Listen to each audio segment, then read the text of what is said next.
na naramdaman ko sa katawan ko, syempre yung dugo hindi nakalabas sa katawan ko. So, nagulat na lang ako, pagkasunod na araw, dumating na yung bigla ko.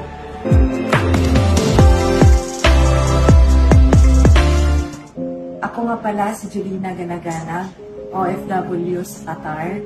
So, 2 taon yung kontrata ko, pero hindi ko natapos yung kontrata ko dahil sa naramdaman ko. So, naka-decide po ako na umuwi kasi nga hindi na ako makatrabaho ng maayos doon. So, nung umuwi na ako, pagdating ko dito sa Pilipinas, nag-try po akong uminom ng 8 herbs.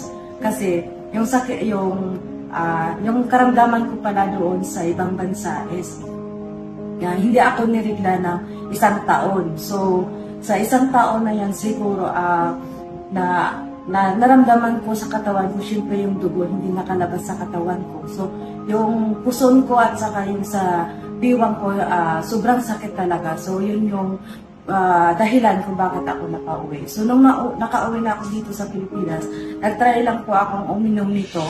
And then, 2 tableta po ininom ko. Simula nung umaga 2, and then nung bago ako matulog 2 din.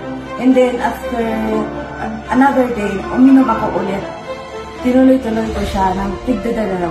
So sa isang araw, nakainom ako ng 4. Then sa sunod na araw, nakainom ako ulit ng 4. So nagulat na lang ako, pagkasunod na araw, dumating na yung bigla. So sobrang thankful talaga ako dito sa 8 herbs kasi malaking tulong po siya sa akin. Kasi sobrang kinakabahan na kasi ako that time kasi syempre grabe na talaga yung naramdaman ko doon sa ibang bansa. So actually yung pag-abroad ko, hindi ko pa talaga sana uuwi, hindi ko pa gustong umuwi kasi syempre hindi ko pa natapos yung kontrata ko. And syempre may goal ako sa buhay ko. Pero dahil sa sakit, napauwi ako. So, thankful naman ako nung umuwi ako kasi pinagaling ako nito ng ito. So, yun lang po. Maraming salamat. Tao Iligay.